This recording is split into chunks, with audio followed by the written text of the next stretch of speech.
welcome to Great for the State. I'm Matt McKenzie. This edition, Disruption. We'll be thinking about how Western Australian life will be different in 10 or 20 years' time. In transport, Western Australia might witness the end of petrol, the end of driving, and maybe even the end of car ownership itself. We spoke to Anne Still from RAC about how autonomous vehicles might impact our state. What we're seeing is, what will be a wholesale change to the transport sector, and we really want to get out in front of that as a community and make sure we use the technology to get the best outcomes possible. RAC's Intellibus trial on the South Perth foreshore was the second in the world on public streets, and WA is a leader in this space with the work of the likes of Rio Tinto up north. The Auto-Haul rail network is a great example. But the big question is, are our laws, are our regulations ready for driverless vehicles? Maybe not.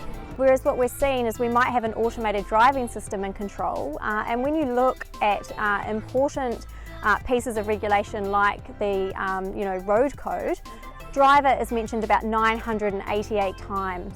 One thing we've found with our Intellibus is that it didn't actually meet very many of the Australian design rules.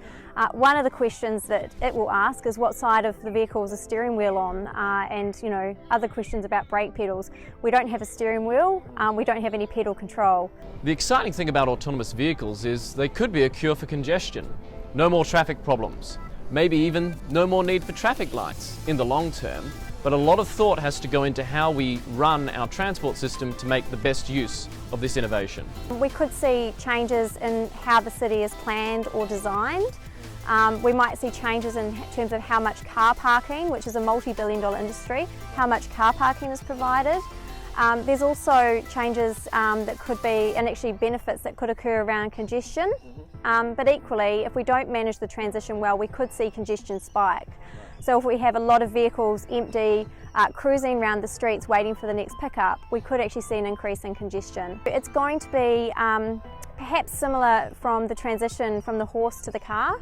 It might be that 100-year change. It's certainly the biggest disruption to automotive mobility that we've seen in a very long time. When it comes to healthcare, disruption's having a massive impact. Telehealth's a great example. In a state like WA, which is so remote and sparsely populated, it can enable access to better quality care for a lot of people.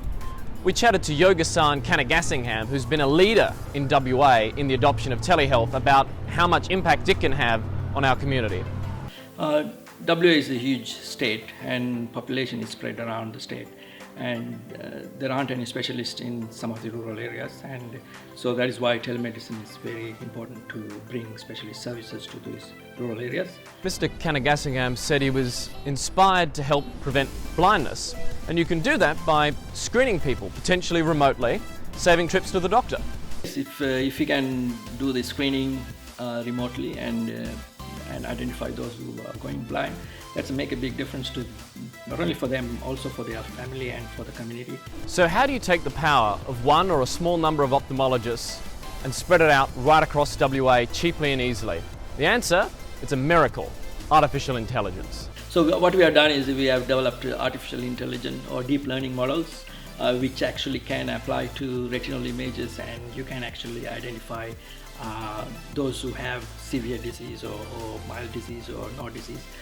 So you can actually refer patients in a timely manner so the ophthalmologist can treat them. Thanks for joining us today. This edition is jam-packed with the disruptions that are going to make a real impact on our state moving forward. We've also looked at drones, some of our most successful female entrepreneurs, and the networks that underpin all of this, 5G and NBN. Check it out on our website. It's free to read, and our next edition will be out next month, Values and Purpose.